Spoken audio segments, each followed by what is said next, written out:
And then I'm going to share my.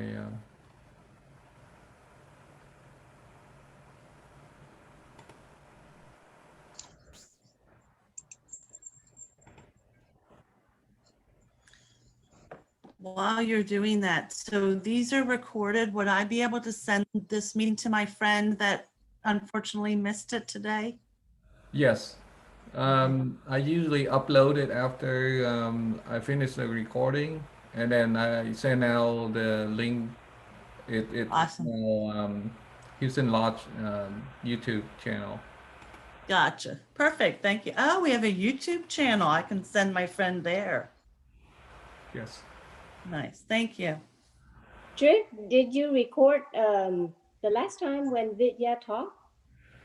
Yes, I recall both sessions, but she had not sent me the presentation yet, so that's why I Oh, haven't sent out okay, to got you. people yet. All right.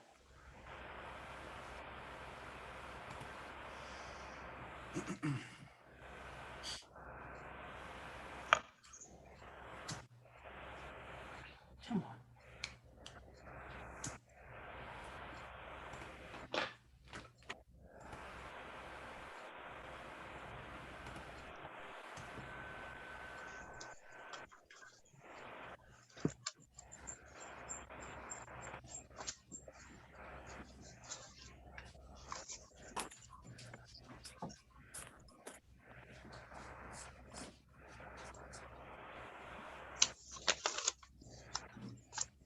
How do I get rid of this thing?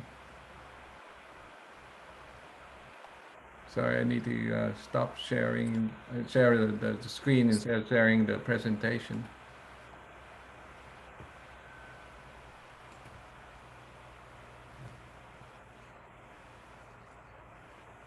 Are you able to see the PowerPoint? Yes. Yes. Yeah. Trying to minimize this. Usually it.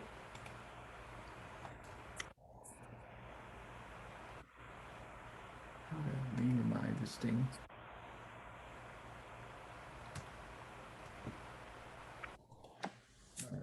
I have to do with it for now.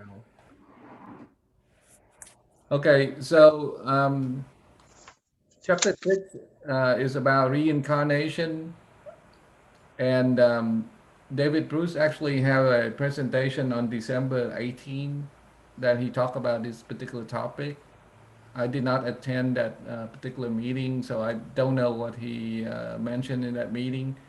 So I'm going to try to facilitate based on what I have read from the content of chapter 6 and not so much what is presented in his Zoom meeting earlier. I don't know if anyone have a chance to attend his meeting or not. Yeah, I attended. Okay. Do you know that did he cover the material in the same fashion as in the book, or is it more like a brief overview of that? Scratch the center on my hand. Well, I think he just discussed the first essay, not the whole chapter. At least that's what I got out of it. Okay. You should be able to mute us, Tony. Okay, so the first chapter, actually the first essay, there's actually six essays in this particular chapter. And first essay, the title of the first essay is The Common Objection to Reincarnation. Well, before I begin, I hope everyone is aware of what reincarnation is. Does anyone not know what reincarnation is? Um, Brief definition is re is again, incarnate is carne is kind of like the flesh. So incarnate is born into the flesh again. So reincarnation is describing the process of to be born and birthed into the flesh, and then this particular lifetime essentially is where your soul, your spirit, your consciousness come back and into the flesh and live that particular lifetime. So the main question that he presented in this particular essay is how can reincarnation be true in light of the world population explosion? You could see in this chart from this website, Our World in Data, that the world population has grown dramatically. I don't know how to remove this. Are you seeing this blocking your slide at all? The slide at all? Do you see any of the you are sharing the screen? We're looking good at this. It's Okay. okay. Keep going. Yeah. But you don't see any of the you are sharing screen. There's a Zoom has a taskbar. Do you see the Zoom taskbar at all? No, No, just a presentation, right? just the presentation. Great. Okay. Because on my side, there's a big old Zoom taskbar that's kind of like blocking the presentation. But if Yes, you're look. seeing everything okay, then that'd be great. Okay, so we can see here that the world population was like 2.1 or so billion back in 1950, and now it had grown dramatically to 7.7 billion, which is where we are right now. And then the projected growth for the total world population is going to plateau out, like David Bruce say early in the book, around 10 point something billion people. And the reason that it's not increasing as much anymore is you can see here underneath the population, the younger generation, population under 5 and population under the 15, they are actually not growing at all. They are constantly being lower as we move along. So the average number of children per family is around 2.1 or so. So we're talking about even in the underdeveloped country like Africa and so on. Even though they're growing, but I mean other country like China and India, they're going through the process of development, the industrial evolution and revolution and so on. So they are actually learning as people gain more education. They actually actively participating in that process of lowering their population. So now like for example, my family, we got six. My parent has 6 kids, but when it comes to us, it's like we usually top out around 2 or 3 kids.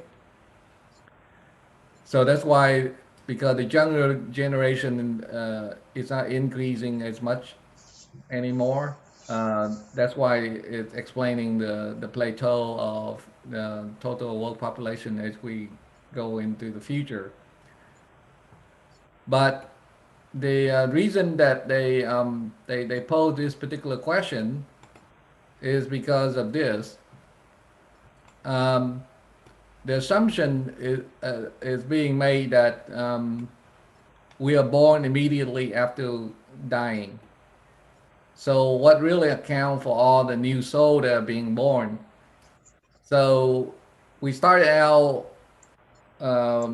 in earlier decade in the lower, like for example, in 1950, it was 2.1 billion, and then we triple that now.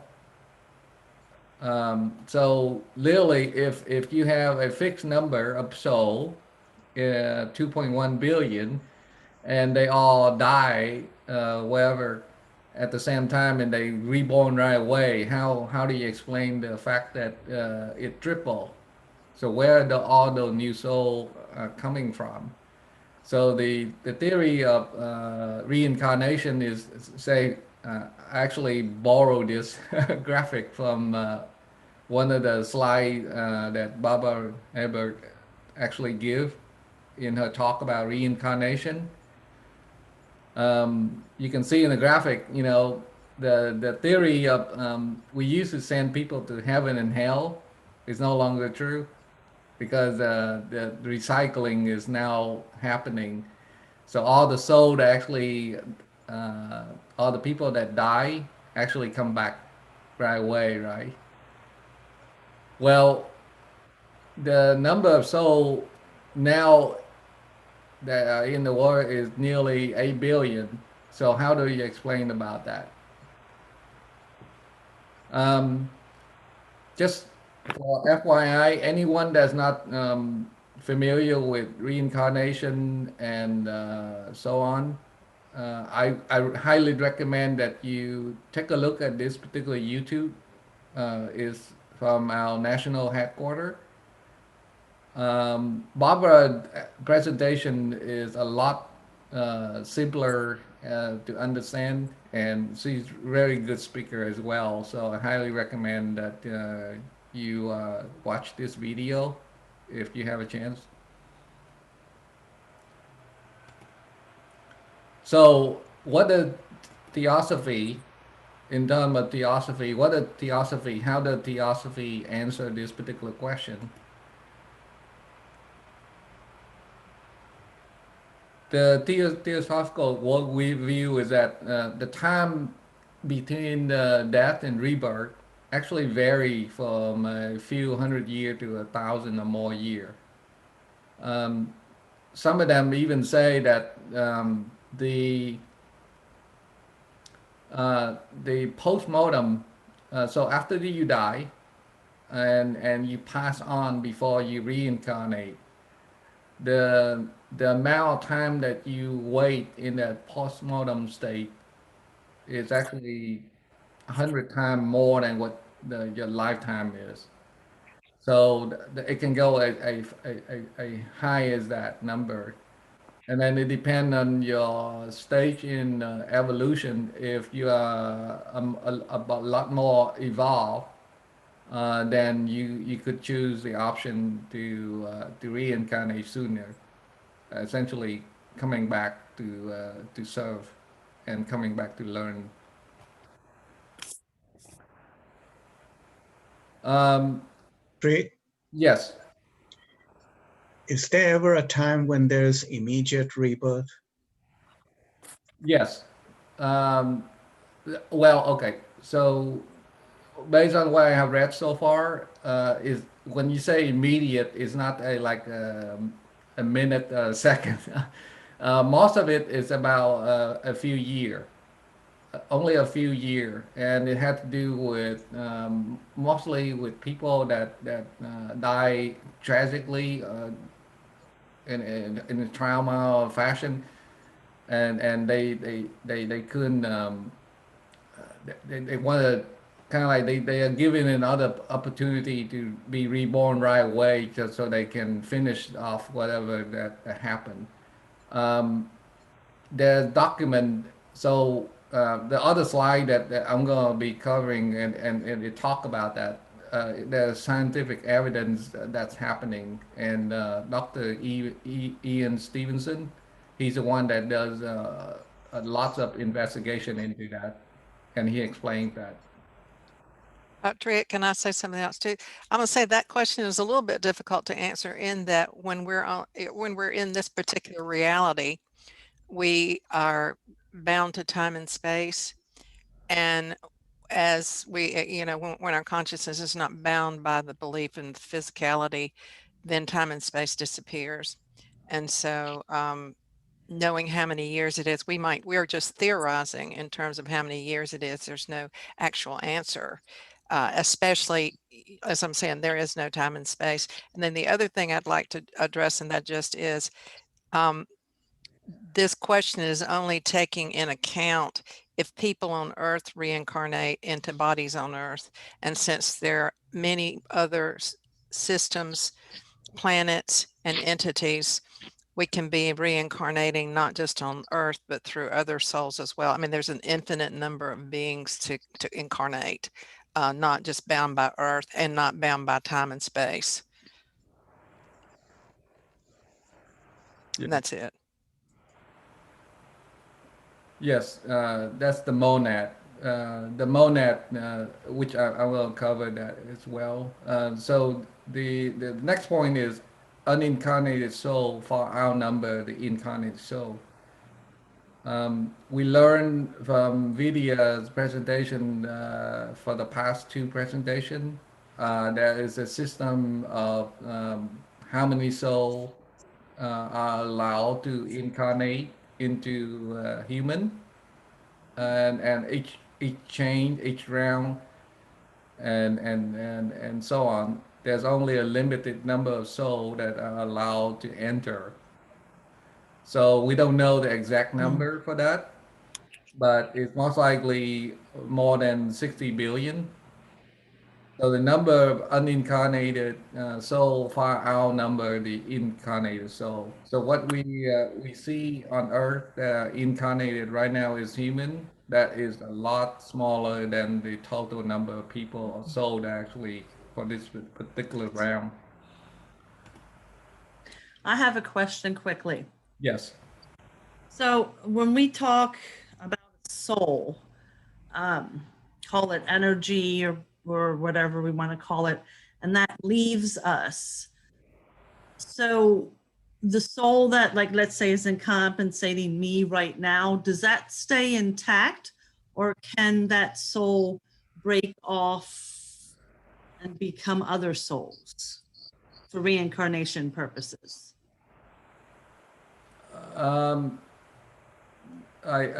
Okay, so I'm trying to answer that question later on with Okay. Farley, the famous drawing that Farley put together for us. Gotcha. And I love that his slide, his particular diagram, because nowhere else in the book that I've seen so far it captures it succinctly. It captures succinctly what the Theosophy understanding into a single picture. So I will be attempting to answer that question later on. Okay. You know if it's satisfactory or not. Okay. Thank you. Alrighty. So the monad, like Anne said earlier, the monad that we have in our um, solar system or planetary chain, they may choose depending on the soul evolution, right? Once the soul has learned all it can within this particular planetary chain, it may try to move on to a different one. Or there may be other that are coming in from other planetary chain and joining us in our human evolution here on Earth. So there are monads that are actually coming and going as well. So that number could vary as well. And then, of course, as mentioned by Vidya throughout her presentation, is that there's an evolution going on that go from mineral to vegetable to animal and then to human and then to superhuman. So as we evolve from animal into human, there are animal souls that are being reincarnated as humans. So that number also causes the variation to happen as well.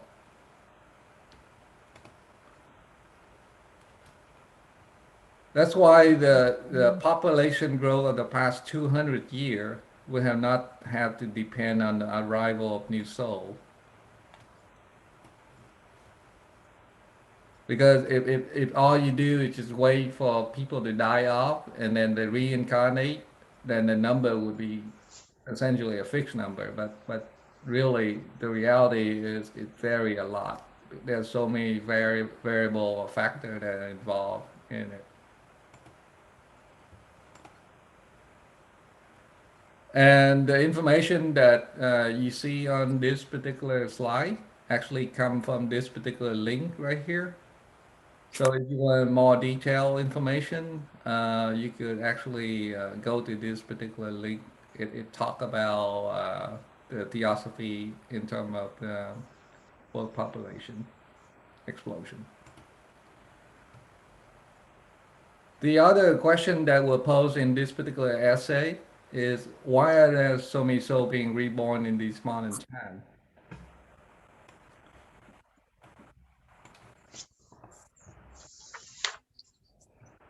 And it had to do with, like David said in the essay, it had to do with the advance of the modern science, um, the advent of the Industrial Revolution, and now the arrival of the information age.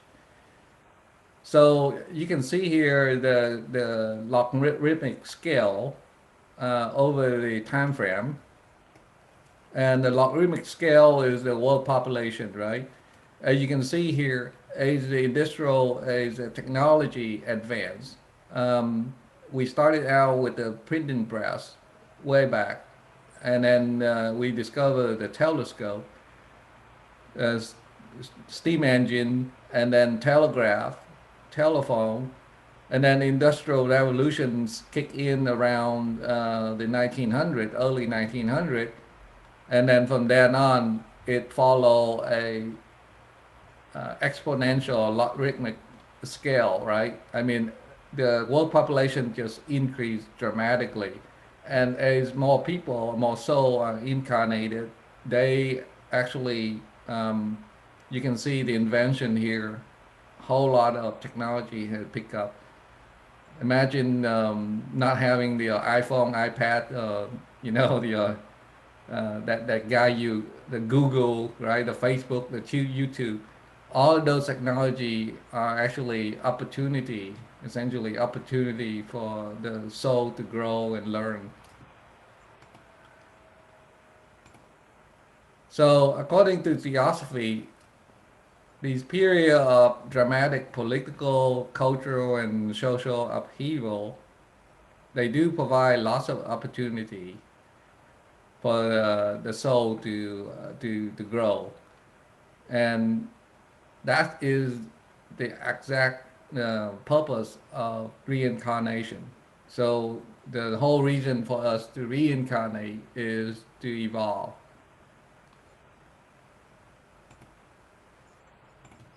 Right. Yes. I want to ask from the previous slide,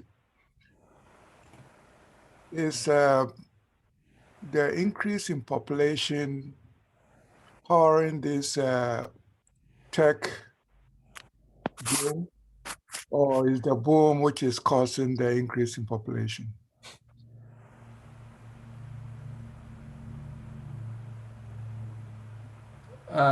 Sorry, could you cut out a little bit there? Could you? So my question is, when you look at this this figure and the other figure with respect to the population increase, they seem to be very similar. So the question is, as more and more people incarnate, right, they have more ideas for all these technological changes to increase. So the people drive these technologies. But my question is, does the technology also drive the people to come to reincarnate? Because it seems as if from the book is saying that the people are incarnating because of all these major dramatic changes in the world. But I'm wondering whether it's the reverse.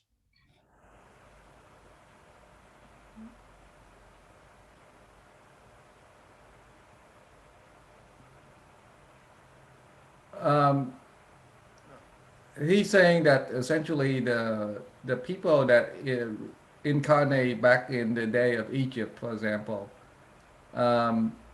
it may be longer, right, before they reincarnate. Well, sorry.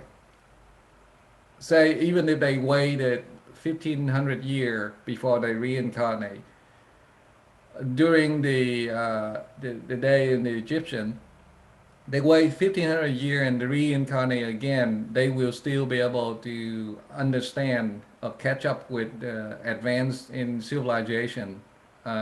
It has no dramatic increase in thing that you have to learn and so on. And so now that is no longer true. Now things are changing constantly. You know, something like Twitter, for example. A few seconds later on, things can just change right away. So that's why the stress and the opportunity to the adversity, for example, the stress, the adversity, and all the difficulty, all the challenges that are presented with such fast pace is an opportunity, essentially the opportunity to learn and grow. And that's why he's saying a video explained to us the solar system, you know, when we are born into this particular realm and at this particular time, that we have to learn uh, down here in the earth and then not up in the astral plane or the mental plane and so on. So the time frame or the opportunity to learn, you have to use it down here. So with the fast pace of things are changing, how things are changing, that's why so many souls are being born right now because they are perfect opportunity for them to evolve. Perhaps there are lessons that they have learned in the past, but there are the challenges are a lot more subtle these days, right? So the evolution, this is the opportunity for them to learn those subtle challenges and being able to overcome it. And that's why you see the advancement, the number of population, the population count actually increased dramatically because it provides a perfect opportunity for them to be able to learn some of the more challenging problems that were not present in the past. I don't Yeah. know if that answered. Well, I think maybe they are linked. One drives the other, and the other drives the other. So Yeah, as more and more people reincarnate, also the souls have got opportunities to to come and pay off their their karmic debts. So that also possibly might be. So anyway, it's just an open question which we can think about. yeah. Yeah, I like David say in the previous chapter, it's not so much the technology that drive the the the, the pace of how many souls are being born, is the opportunity that they interact with each other, right?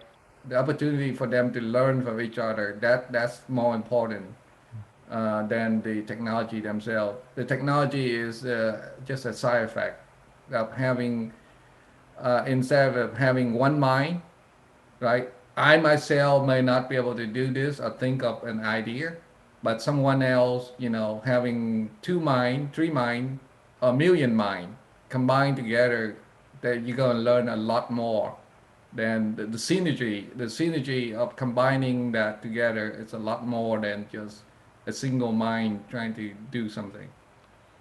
And that would create the technology too. The more people you've got working on problems, the more technology you're going to have.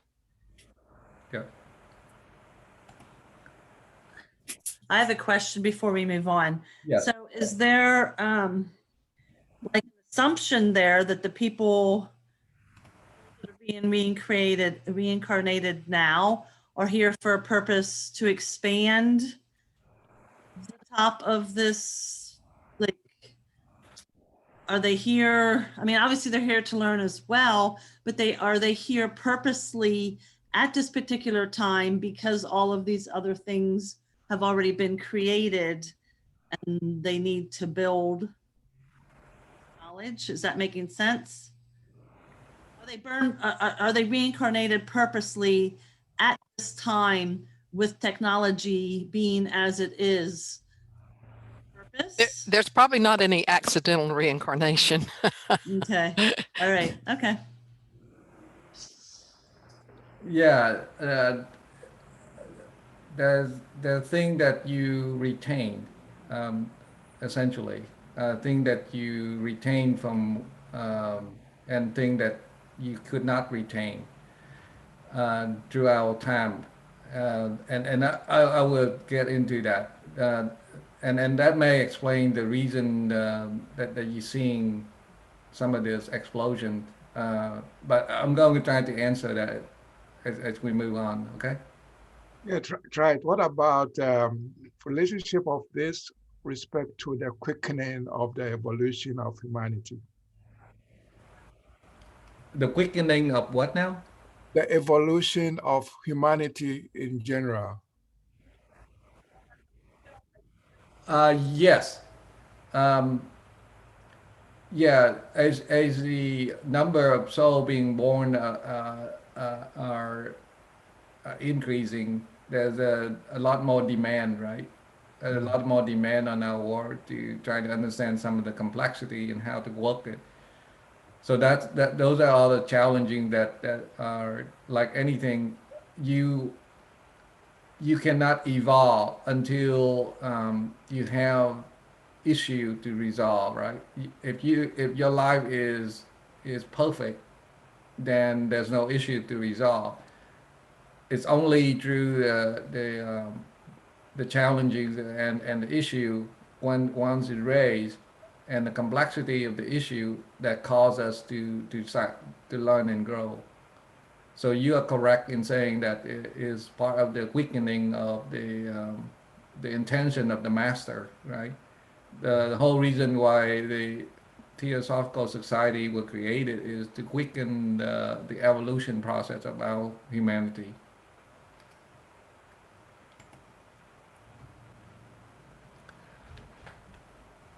So we move on to the next essay. This one is I think this is where he dived deep into the whole aspect of reincarnation. The title of this particular essay is Reincarnation and Past Life Memories. And the question that was posed in this essay was, if I have lived former life, why is it that I cannot remember any of them? And the answer is that nature does not necessarily intend for us to recall our past life. Just imagine the way, the psychological way that you had to carry around your past limitation, uh, your failure and disappointment from the previous life, right? Or imagine the guilt that you had to carry around with you if you say you injure someone, you betray someone, or the bad act malfeasance, right? That you committed all those things in the past. It something that kind of like haunt you all your life, right? So most people don't want to have that burden carrying around all that information in their mind, bothering them day in and day out. So being able to remember the vast detail and event of past life would literally drive that person insane. And what David say is, cynicism and despair would be your natural inclination of youth, and not so much the optimism or hope. So nature shows herself to be both wise and beneficent by blocking the conscious access to the past life ledger that catalog um, a deed and misdeed from the former life.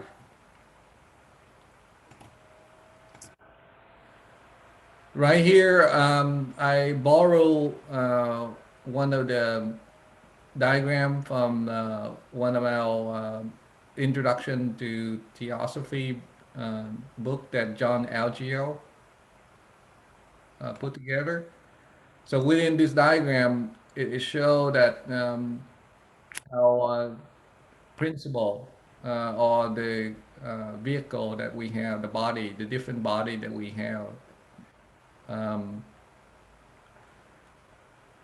So what we talked about earlier is why nature intended that way, right? So the nature method is to extract the value and discard the detail. The detail of what about the body through which the truth manifests. Um, what it means is, I'm going to go into this diagram right here, dive deep into this diagram. David say that the causal body, he mentioned the causal body in this particular essay.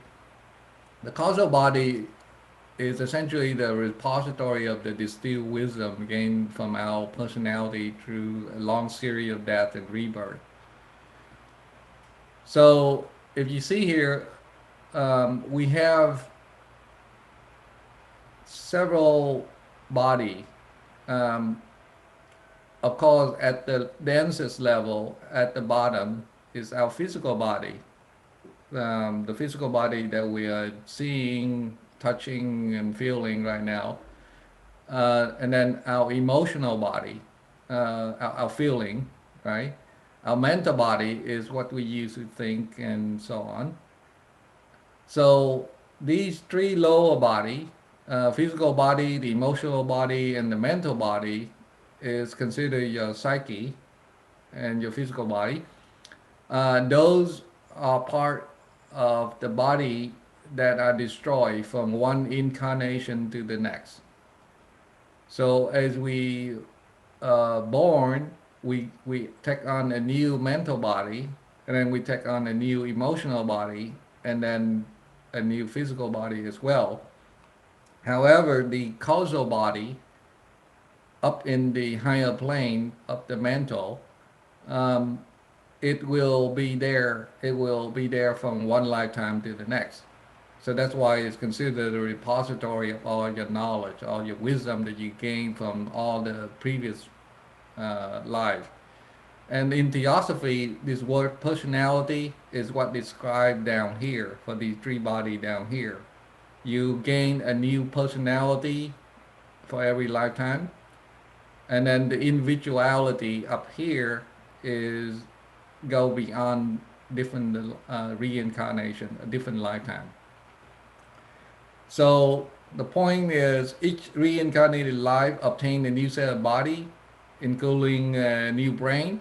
So that's why your new brain does not know anything about the old one from a previous lifetime because it's not the old one. Although the past lifetime memory normally cannot be recalled by your brain consciousness, they do manifest in a given life a specific ability, talents, and inclination. Like, for example, you ever wonder why you have a particular talent to do certain thing? Those are something that you gain from previous life. Talent is like, for example, people you see on YouTube, child prodigy, little young kid, 10 years old, is able to uh, play a violin, a guitar, or a piano really good compared to an older. It seemed like they God-given talent, right? Someone like Mozart, he's one of those where his talent is extremely good from a young age. So all those are memories that were obtained from previous life.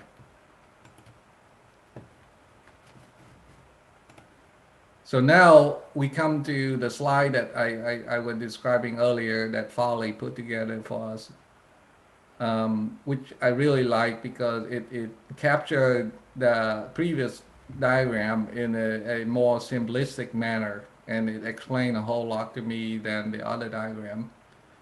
So we do not really need to recall the countless detail of our past life in order to employ the wisdom, skill, or talent and capacity, which what is referred to in the essay, David's essay, is indirect memory that we build up within the causal body over a long series of reincarnation. So So from the diagram you can see here, Farley described at the higher manas, up here we have our reincarnating self, which is the individuality that that live between all the different lives. It is there from one life to the next. You don't lose it. So our soul, actually the monad at the very top, the monad itself is so subtle, it cannot do its work. It has to send its work down to the individuality. And then the individuality is still so subtle that it cannot do its work. It has to send its work down to the personality. And then each personality or each lifetime that you live, essentially you collect all those knowledge and experience, and then you send it back up to the individuality at the top. That causal body is the collection of all the knowledge of past existence, all of the experience and uh, stuff that you learn from the past are retained by the causal body, which is the individuality at the top. You can see here the mind. Farley described the mind as different level of the mind, right? The mind, there is a lower mind which consider the desire, what is considered the animal soul. So the animal soul, you can see here. Are you able to see my cursor as I move the cursor around? Yes. Okay. So the mental actually consists of a higher mental and a lower one.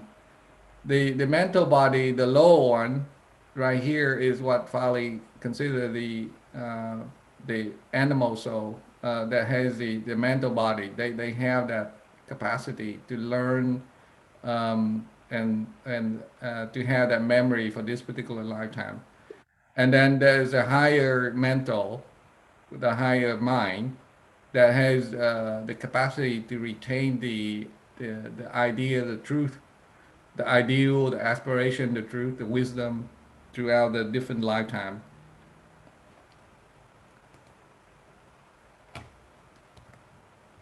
So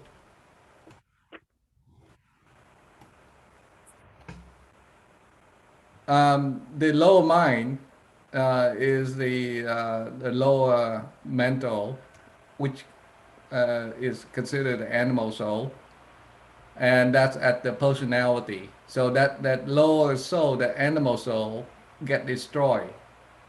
We born into that animal soul. Sorry, the I, I'm not as good elegant as Farley explained. The animal soul is animal, belong to the animal. Sorry, the human soul. The human soul. The human soul is the individuality. So the difference between us and animal is that we have the individuality aspect of it. So as human, we are both an animal and a human, right? So we have both the animal soul as well as the human soul. Remember that the animal soul get destroyed from lifetime, between the different lifetime or the different incarnation. So although we have the animal soul, that get destroyed. So when you die, your animal soul get destroyed. And then you go back to your human soul. That's where you would be after you die. So you still retain this human soul between different lifetime. And the human soul is what capture all the ideal and aspiration and wisdom, the talent that you gain in this particular lifetime, and experience all that capacity, all that consider indirect memory is retained within that human soul between the different lifetime. And then beyond that, beyond higher than that, is the spiritual soul, which um, is even higher. We talk about the virtue and the ideal that are way beyond, right? You talk about love, something like that, which is a lot more love, compassion, and so on. That's a lot more than just the human soul. So I'm not going to talk about that cosmic consciousness. But anyway, the whole point for this particular picture is that be aware that we have the animal soul, which is only for this particular lifetime. And then we also have the human soul. Our human soul will persist from one life to the another. And is this human soul is what come back to us in the form of our talent, our skill. Certain people can do certain things better than others. Those things are what is uh, that makeup is it's what causes us to have those talents and skill set and so on.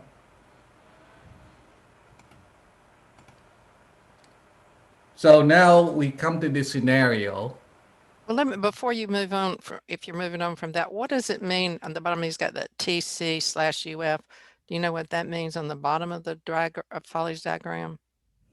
Uh, these are the Sanskrit word, which he told me earlier, but I don't retain those Sanskrit words.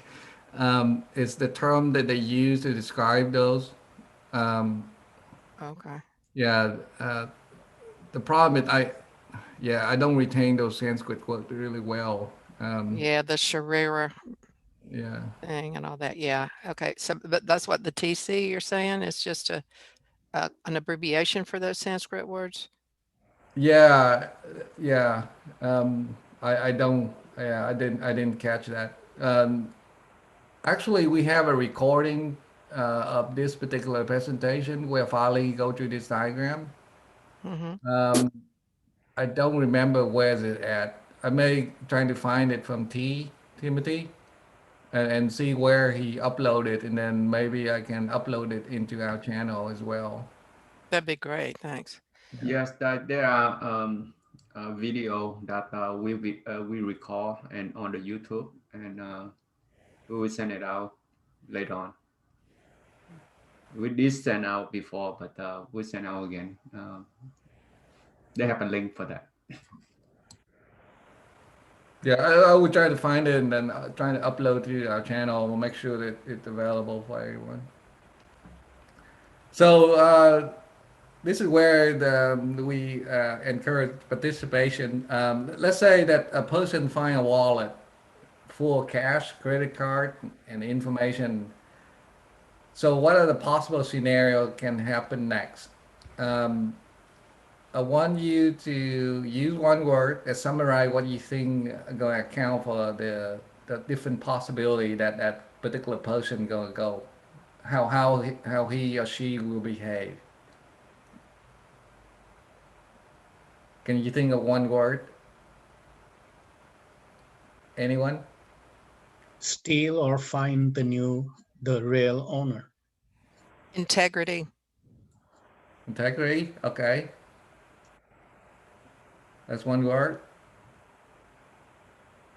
Anyone else? Honesty.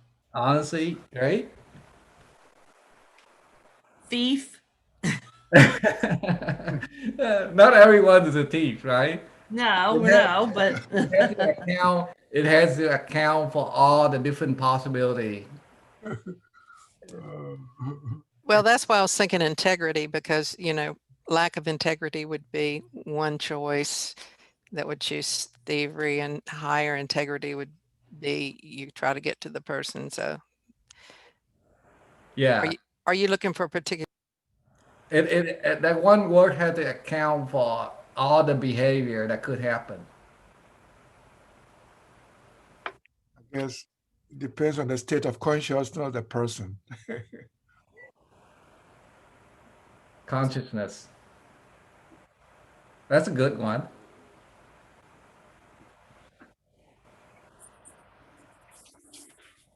Anyone need more time? How about just the word choice? Great. Accountability. Accountability. Okay. Okay. 5 more seconds. What do you think can account for the different? Okay. I'm going to give you the answer. The answer is conscience.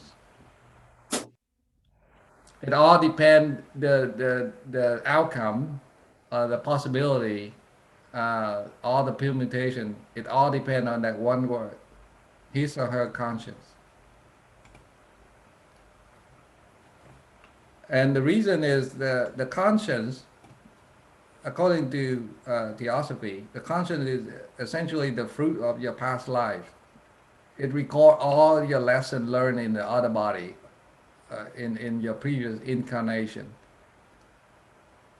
So when I was an animal and I move over, evolve into a human, that first lifetime that I become a human, I may have been a carnivore, a cannibal, right? There are very few of them that are still around because we don't eat meat, we don't eat human, right? But that first lifetime, that first incarnation, you haven't learned all of the all the uh, good stuff, right? All the knowledge, all the wisdom that you need to be evolved with. So the young or less evolved soul, they don't typically have the same moral and ethical standard that we would expect of our sage or saint. Um, so as we incarnate over hundreds of lives, different incarnation, we learn our lesson. We learn what is good, what is bad. We collect all that knowledge, all that experience into what is considered the conscience. And if we ask our conscience at this point in this particular history, the majority of the folks that are being born, they already have a conscience because we are already in the fifth root race already. And the fifth root race, they have a well-developed conscience already. It's not like in the prior root races where conscience is still something that is still young and need to be developed. So everyone has conscience, and we are able to ask our conscience whether or not we do the we have the ability to discriminate, right? Discrimination is the ability that we rely on using our conscience. We can discriminate the good and bad, and so on. However, the question is, does your conscience make mistake?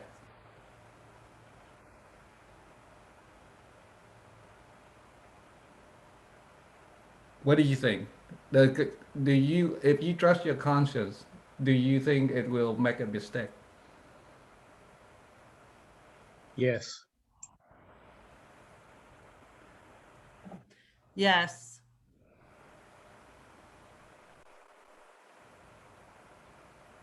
And the answer is yes.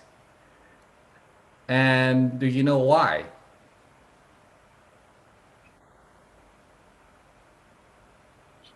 To learn. Why do you think your conscience make a mistake?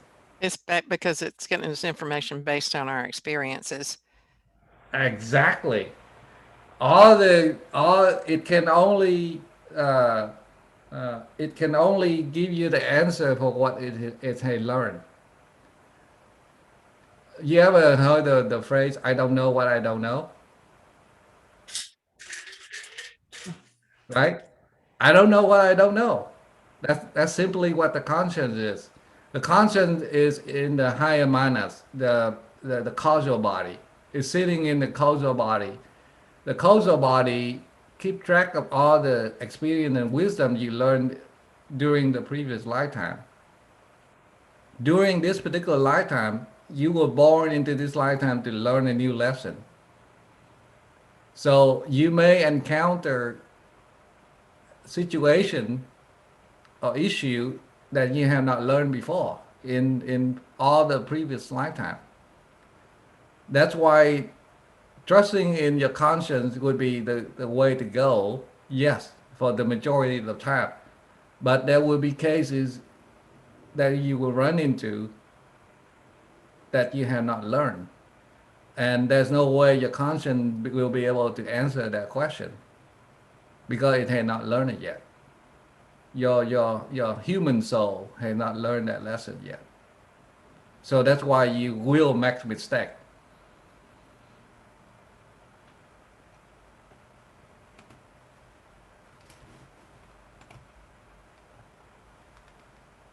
So the summary for this particular slide is that although most of us do not ordinarily remember the specific detail of our past life, we all do remember what was most important in them.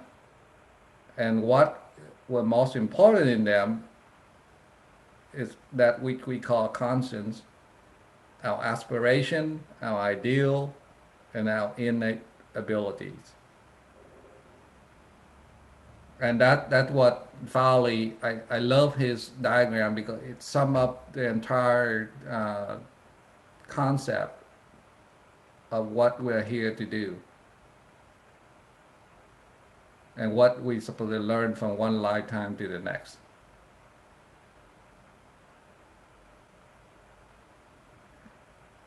So did that answer your question, Jennifer?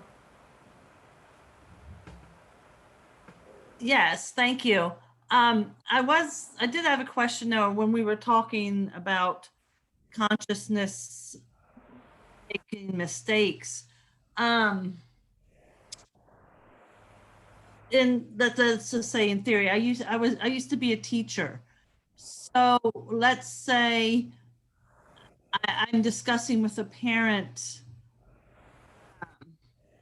something about their child, and I'm making a decision from my consciousness that I feel would be best for the child, when the parent's conscious decision might be different from mine.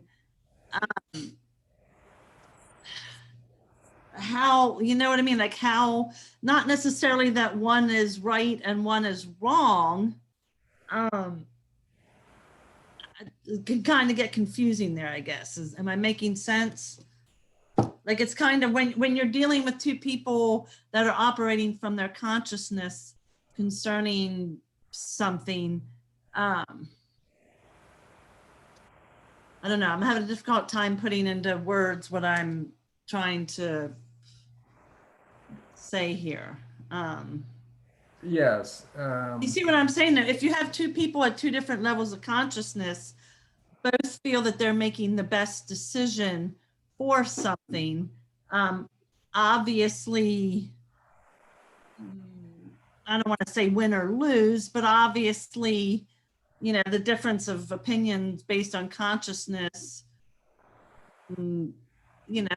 might have a different outcome for everybody involved, or will have a different outcome for everyone involved. But what is the question actually? I don't know. That's what I'm trying to Let's see. think about it, because I'm not sure. Because Okay, so okay, say for example, the Spanish Inquisition. Does everybody know what the Spanish Inquisition is? yes, Okay. Did they have the right intention? well, I guess that would be a good example of just war in general. I presume each person on each side of the war is making a decision based on their consciousness or lack of, and lives are being lost, and was it necessarily for the better of things. Yeah. So this. Or what lesson is supposed to be learned there, I guess I'm trying to say. I'm not really sure how to verbalize what's going on in my mind right now. Yeah, the Spanish Inquisition, for example, they were they were good intention, right? They were well intended to help people, but the action that they taken is beyond that. The action is hatred, is violence, and it's not love, right? So Correct. when we're dealing with the individuality or the what is considered the human soul, aspiration of the ideal, right? Um, when people are just following blindly with good intention, but without the aspiration of the ideal, compassion, for example, and that's why they fail. But in terms of what you're talking about, yeah, you have well intention to help the child.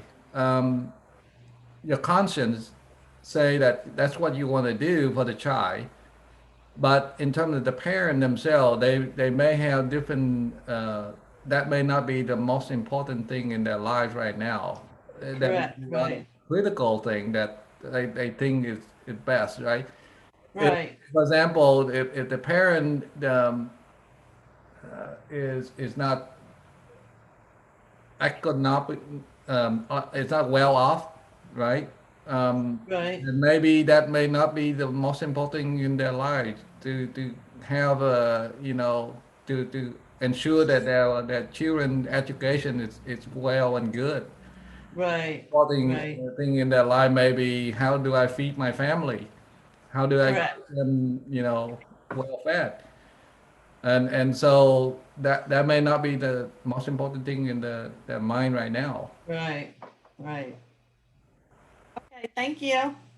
Can I weigh in on that, Triet? And that is, if a part of the question might have to do with what do you do if if the parents have a different opinion about what should happen to the child, I think that's where our intuition comes in, because we do have a higher wisdom and knowledge that we can count on in the moment. Theoretically, it's hard to come up with the right answer, but in the moment, which is the only time really we're given the information and wisdom we need, is really in the moment and in the experience. So in the moment and in the experience between the child, the teacher, and the parent, there's always that moment of recognition, coming together, an interdependence. There's always that place, and we have to that's why it's so important that we learn how to listen to that inner voice and call on that higher wisdom, because it is available, and that's what we're studying, I think, and working Right. toward, is being able to key into that. Right. Okay. Yeah, I was just kind of using my example as an example. But as Trent was saying, in examples of the war, the war he was talking about, it's okay. I'm good. Thank you. Okay.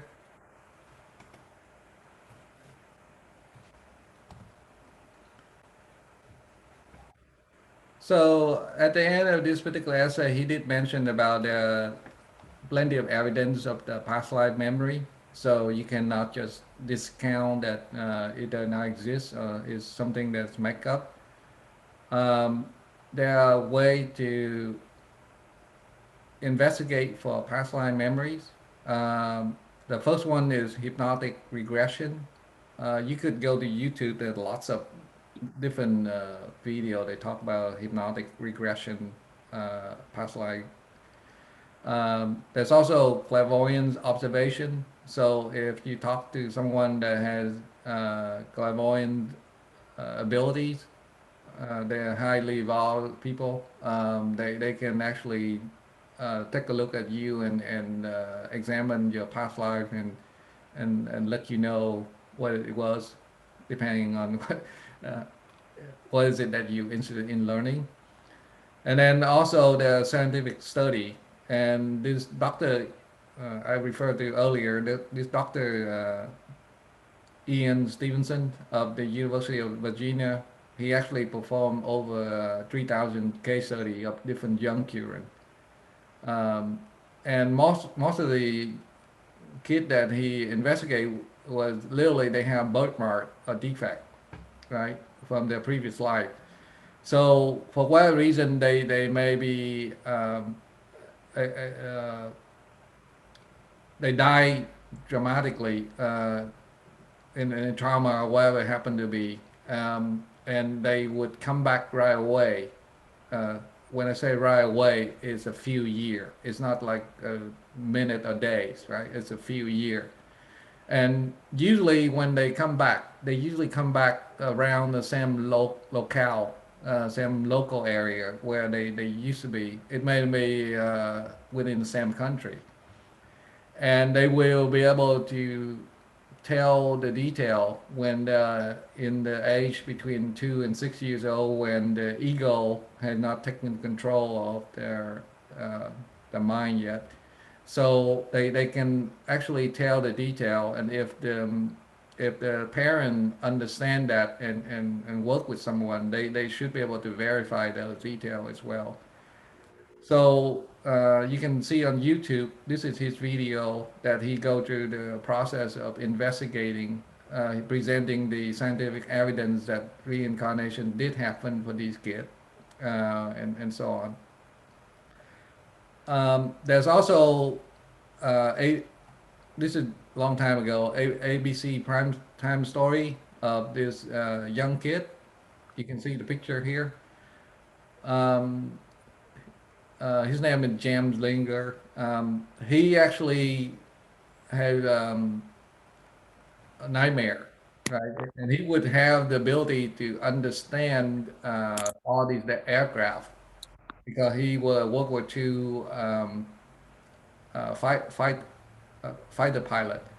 So if you interested, you can click on this YouTube video right here, and it would walk you through that, show that how he go through the process. He know certain thing that a young kid wouldn't know about an airplane, World War II airplane, and he had inclination to collect all the different airplanes and so on.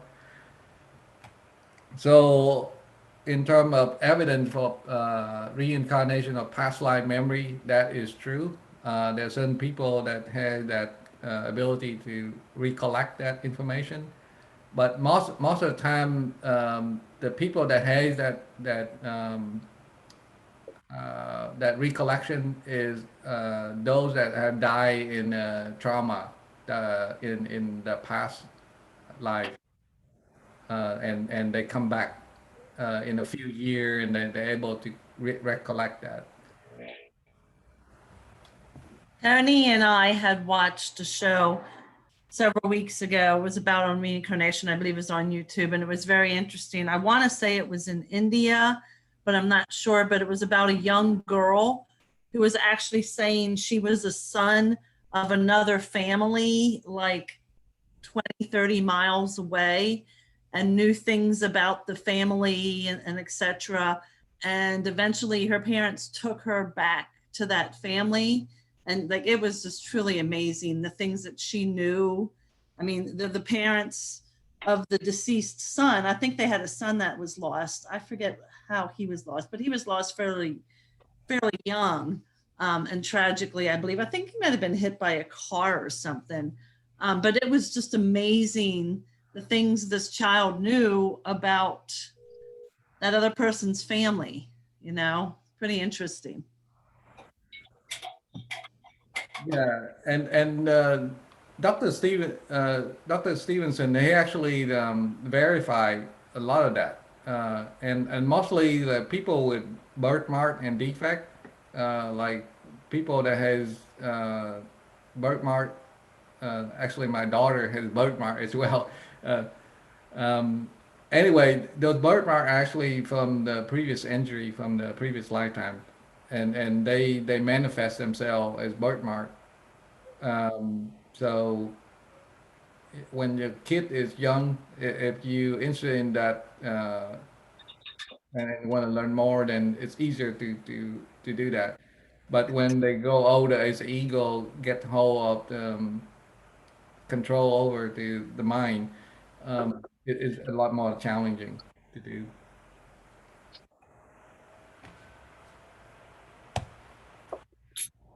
So now we come to another essay. This is a very short one. The title is "Why Don't We Remember Our Past Life?" Would it not be useful to recall the detail or summary of the previous appearance on Earth?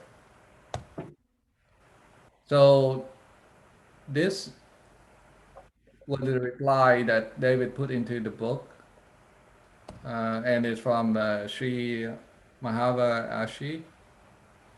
If there were no barrier between past life memory and our present conscious integration, we would be compelled, like Tram, to follow the same old track of thought and behavior worn by the sum of our previous lives. Each time wearing the groove a little deeper, our past inadequacy would crush us, our past glory would inflate us. It is enough to know that all that has ever happened has made us what we are, and that all that we ever were is present in us now. We do not need to know the detail of our past lives, for each life is, up to a point, a recapitulation of all our previous lives. So the important thing to know is that throughout the cycle of birth and death, we endure as the immortal actor and not the fleeting role in which we are temporarily cast.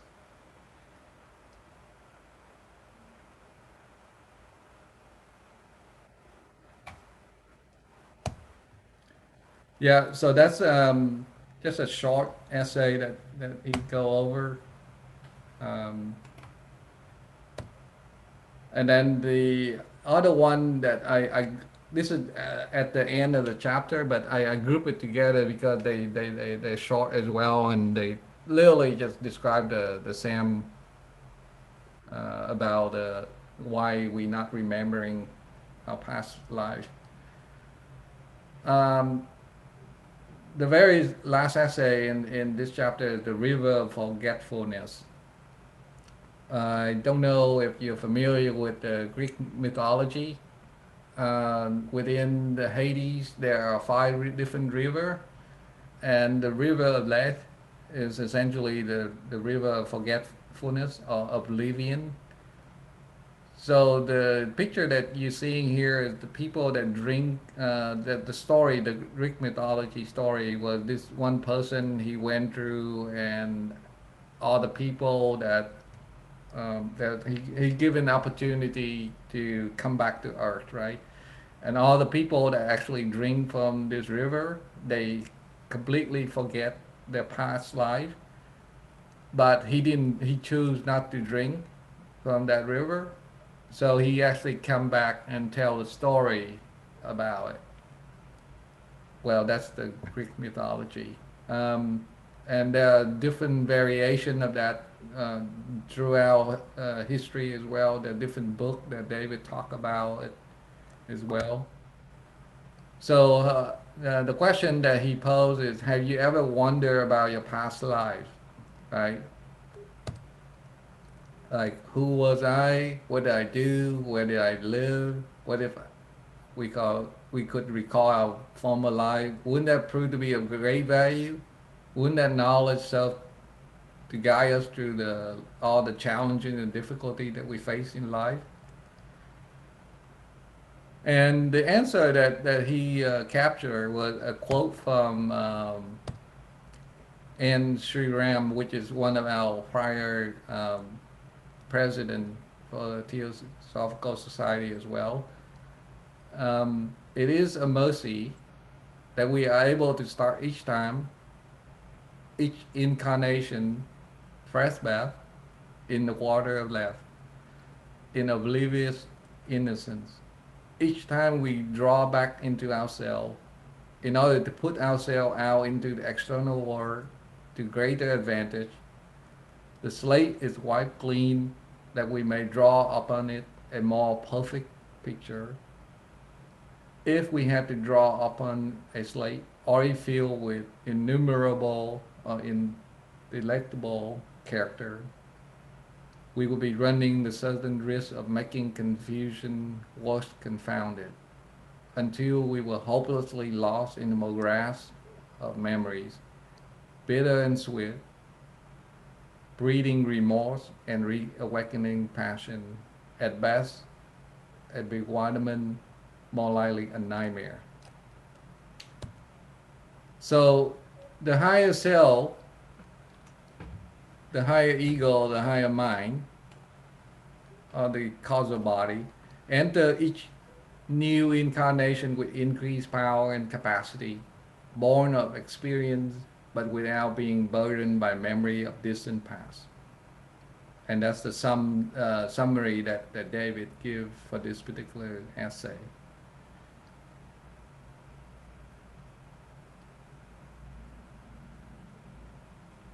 So, would you still like to know your past life? No. David, Yeah, let me put out this question. Okay, you know that at the incarnation, at the involution, that everybody believe that we have to come back many lives to learning, and of course that every life that we make some good and some bad. You will have some good friend and you have some enemy, right? Now, if you remember your last life, and you know one of your son, if your bad enemy, how you feel.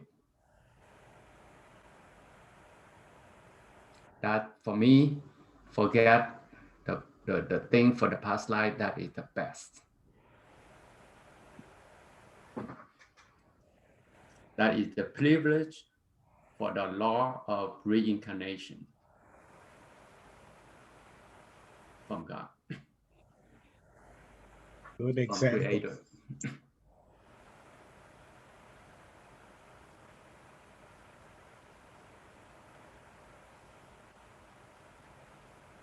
Yeah, for me is the last phrase, without being burdened by the memory of the distant past. That is the burden.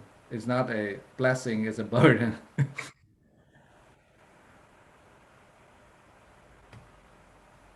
That seems a little bit heavy. I know that the first time I ever participated in a past life session, my consciousness told me that I didn't really need to know about my past lives because everything that had happened in the past would happen again in this present moment. And if I needed to work with any kind of forgiveness or anything, that I could work in the current life. And then everyone that I'd ever met in this life flashed in front of me, and I could see casual people that just walked by me, people I was intimately involved with, just millions of people just flashed by. But then there were later on times when I actually remembered past lives. And so I personally didn't feel burdened by them. I, just had memories of certain things, and I go, oh, that's why I'm so wild about this, that, and the other, or that's why this means so much to me. And sometimes when I remembered a past life, it helped me because I was dealing with a current difficulty. And when I realized that it was really a carryover from the past, I was able to let it go. But I don't really seek out past lives or anything at this point in my life. I was more interested when I was younger. I was more interested in it maybe in my 20s and 30s.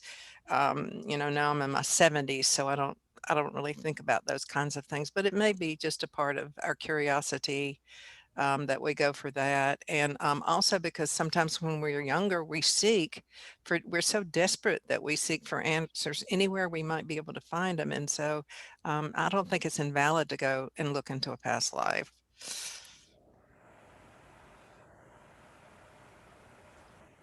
There's one thing that I think one of the book or the thing I'm learning from that if you want to know how your past life is, look at your life right now. And if you want your future life, and see what you're doing for this life.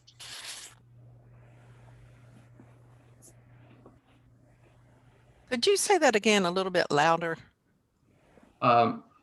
Okay, say if you want to know your past life, you can tell how your past life is when you see how your life at this, what you're doing for this life, and how you get how good karma you have for this life. And if you want your future life, you can build it up from your present life.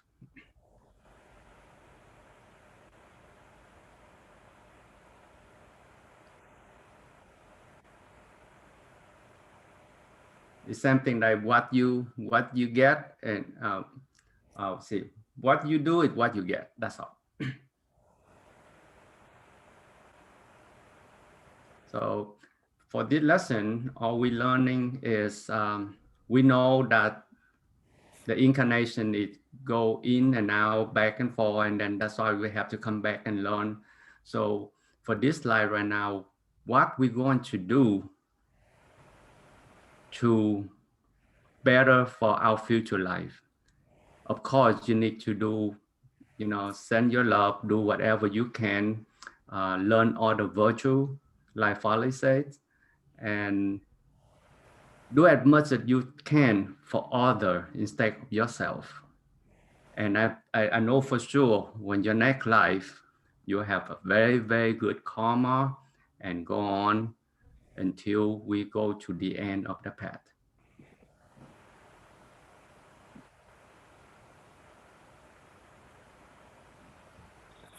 Yeah, so to sum it up, if you want to know your past life, look at your present life. If you want to know your future life, do what you can do in the present life. Yes.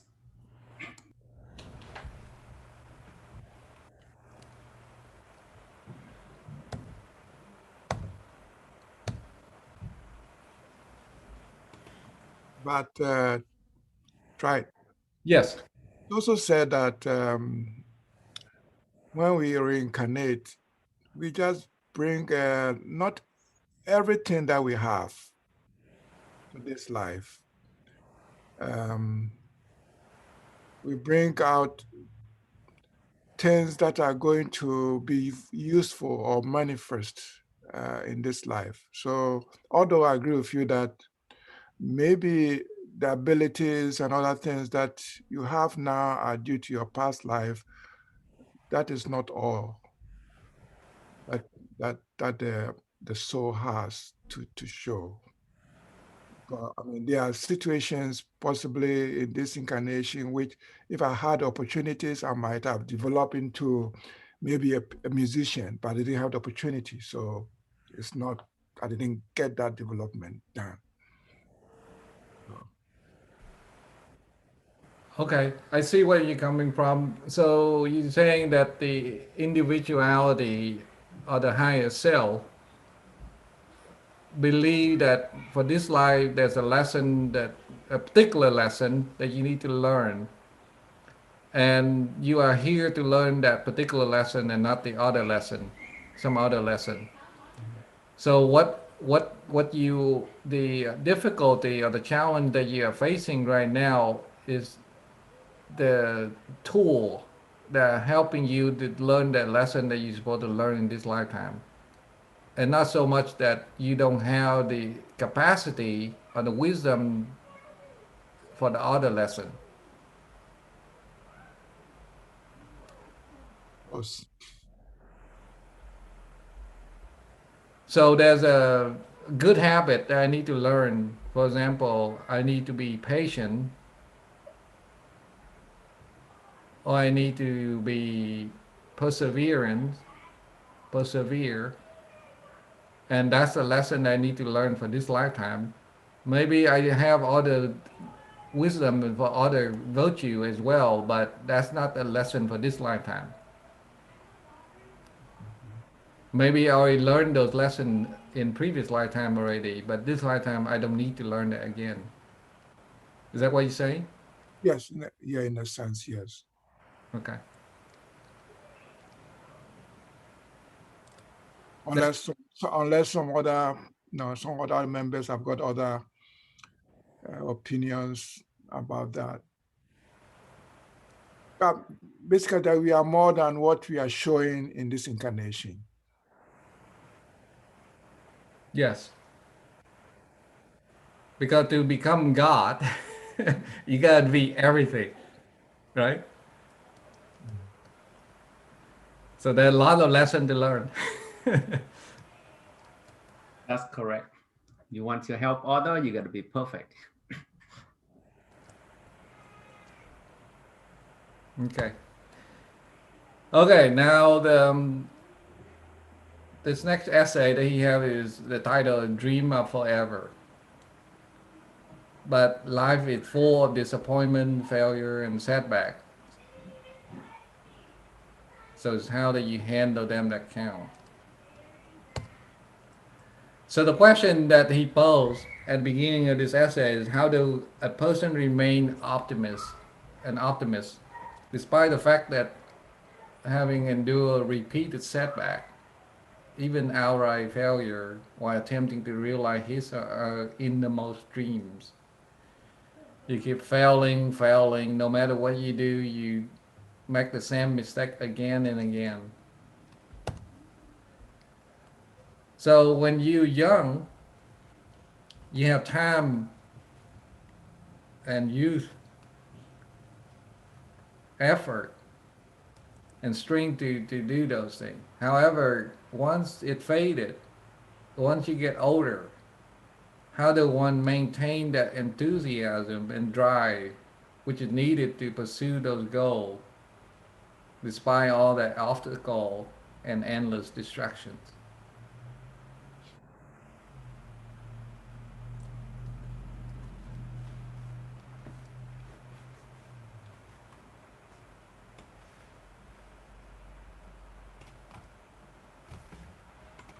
And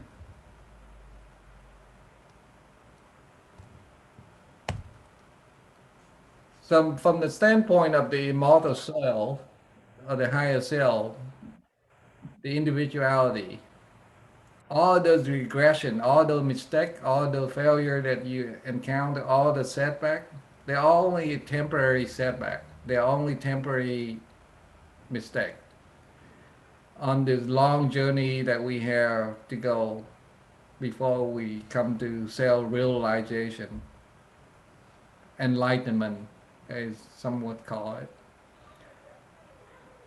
Theosophists tend to view these failure as temporary setback and see this lifetime as one of many. And the important thing is to keep striving, to continue working toward the realization of one's highest potential. So an artist need to be artistic, need to expose his or her artistic ability to the highest potential. And that's how you become the best of the best.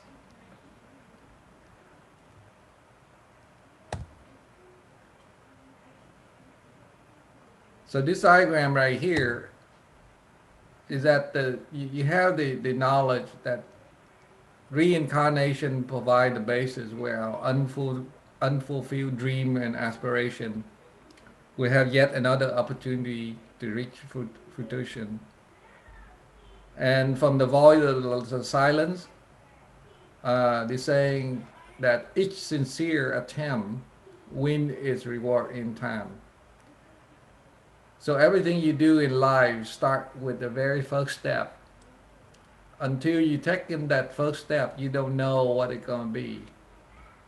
And most of us are held back because of our fear. We don't take that first step.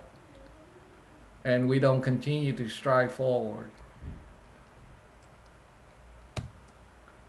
And the summary that he has for this particular essay is the voice silence actually say, and it provides some word of encouragement, important word of encouragement for all the sincere aspirants to take to heart and to enter life's busy arena once more with renewed optimism, confidence, and vigor. And the saying from that book is, if thou hast tried and failed, O dauntless fighter, yet lose not courage, fight on, and to the charge return again and yet again. So no matter how many times you fail, just step up, wipe your feet, stand straight up, and do it again.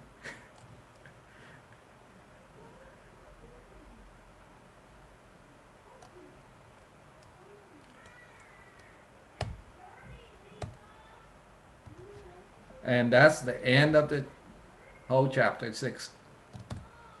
Oh, no. Fear of death. I was wrong. One last essay. This essay, the title is The Fear of Death. For many people, the study of Theosophy has alleviated the fear of death, and they have naturally indicated that death have no trepidation for them. So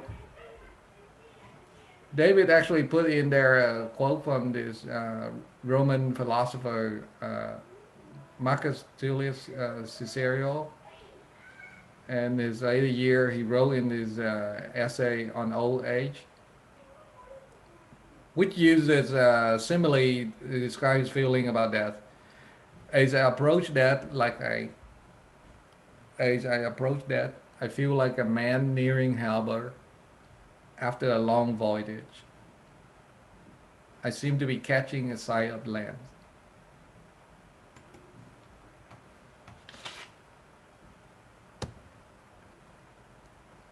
And he went on to explain, at the moment of birth, each soul embarked upon a voyage or trip, one that is sometimes turbulent or foreboding, while at other times placid and serene.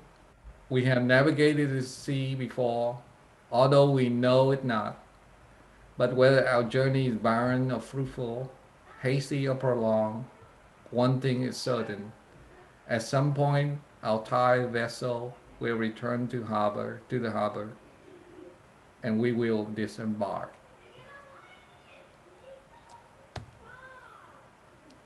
And he offered the saying from Tennyson's Ulysses, which is, you can say triumphantly at the end of your life, much have I seen and known. I am part of all I have met. And that should be the end of this chapter, chapter 6.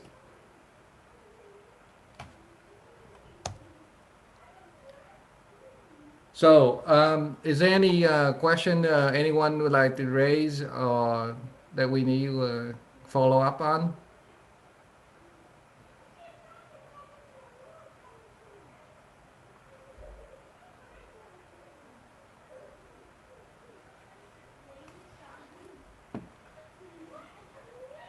I just have a comment.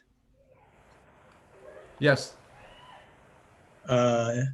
Cicero's quotation is good, but it's the last leg of the voyage that's most difficult. So while I don't fear death, it's the last leg of the voyage that I fear the most. Oh, true. There's always the unknown, right? Fear the Yes. unknown.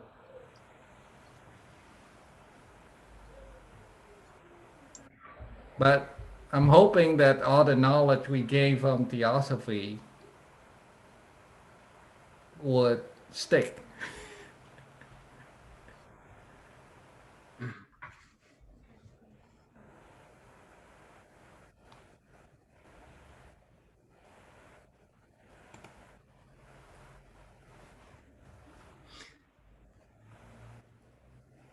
Theosophy is a big help.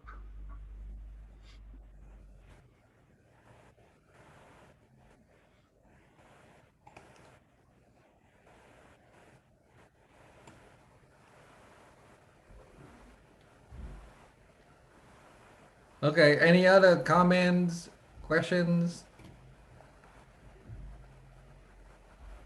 This was a easy subject on I just got lucky.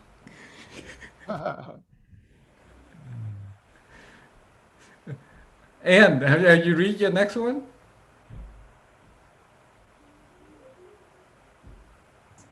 You make your own luck, Treat.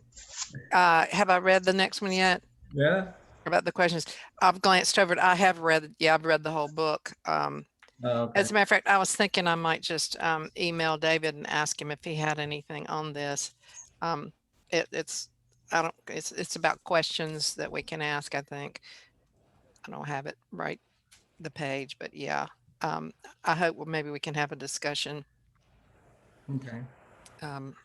about that chapter. I liked, you know, there are different ways. I like the way Shani did it, for one thing, because I don't have to prepare a PowerPoint, which takes a whole lot of time.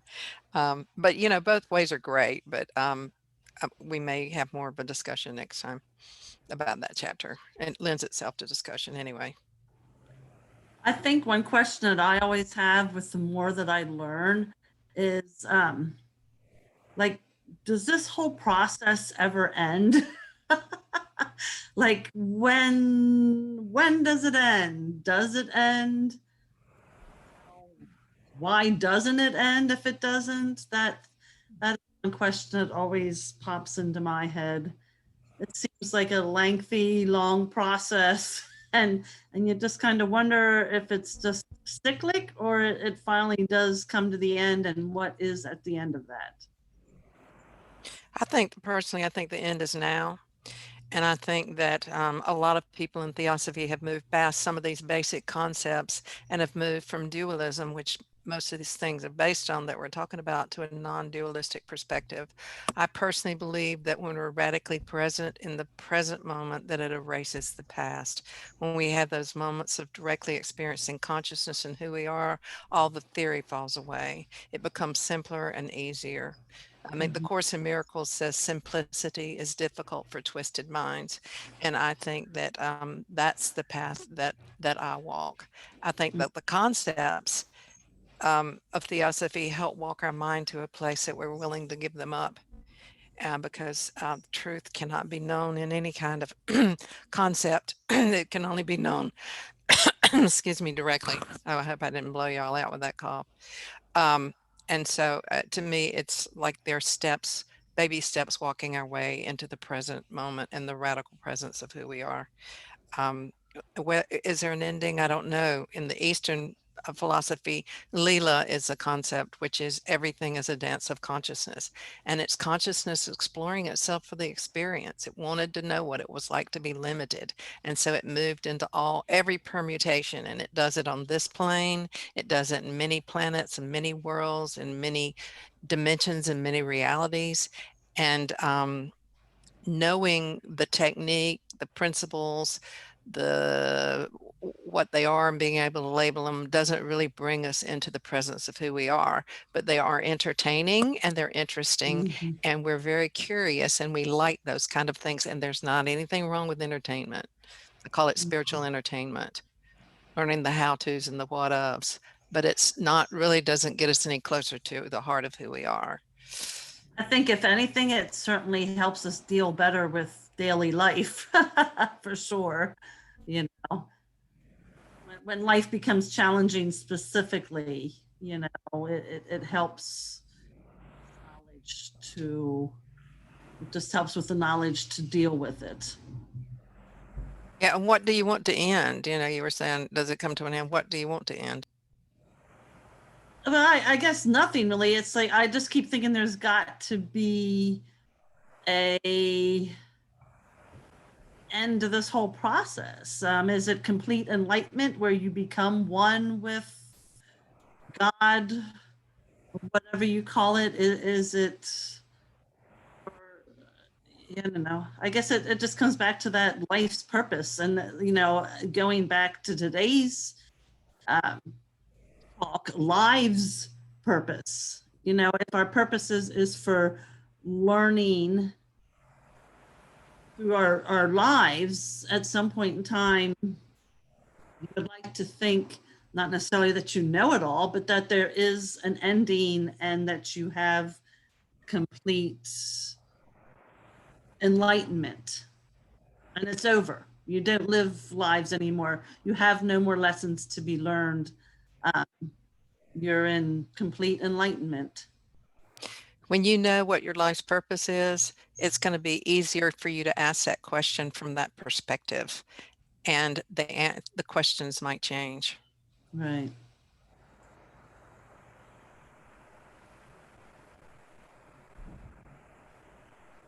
For me, to study Theosophy is just my beginning of the journey. Mm-hmm. I agree.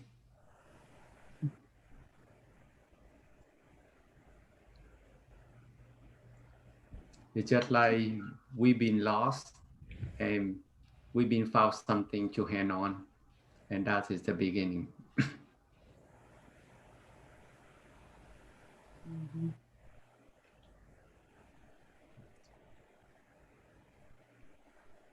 Yeah, I don't think there is any ending. It's a process. To me, it's a process, and within the process, there are different stages, and there are things that you can measure. For example, in grade school, we pass different tests in our different grade, and then we graduate out of high school. We get the degree. Yeah, that's the ending. And then we go to college, university, we get another degree. That's another ending, but I don't know that any true ending. And then we Right. graduate, and then we get perhaps certification for here and that so on. That's another ending, but no, it's not yet. You gotta learn something else. Maybe you adopt a hobby, and then you gotta learn a new hobby, and you gotta do something else in life. Spend the time, learn how to do things with your family, how to become a better person. I don't think it ever ends. There's always an end point where you master something, but there's never any true ending, and I don't want it to be end. Yes. I don't know it ever end, but I don't want it to end. There's always something that you want to learn and grow. Oh, yes, absolutely. I guess I'm talking about just reincarnation in whole. Does the whole process of reincarnation, even over thousands of years, is there, I question, is there, a point where you're not going to be recreated anymore? You have learned all lessons and Oh, I guess you see what I'm saying? Like, exactly. why, after you live, let's say thousands, maybe even hundreds of thousands of lives, is there some point where you're like, okay, like more lives for you?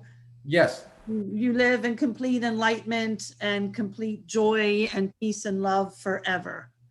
Yes, and that's the evolution cycle that Theosophy put out to us, right? Mhm. Basically, we move from the mineral to the vegetable, the animal, human, and then become the superhuman. Once become the superhuman, we no longer are reincarnated into here.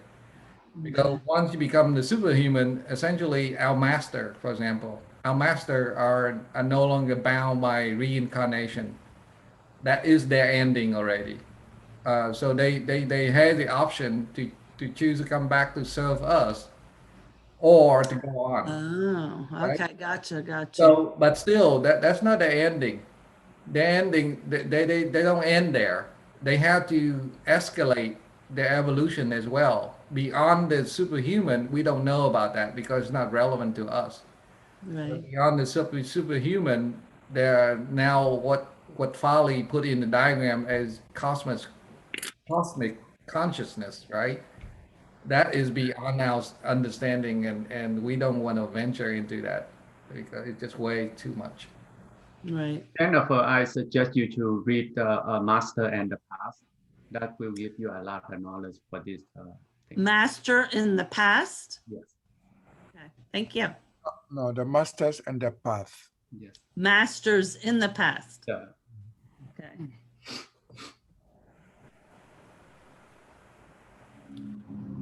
Okay, I'm going to stop the recording.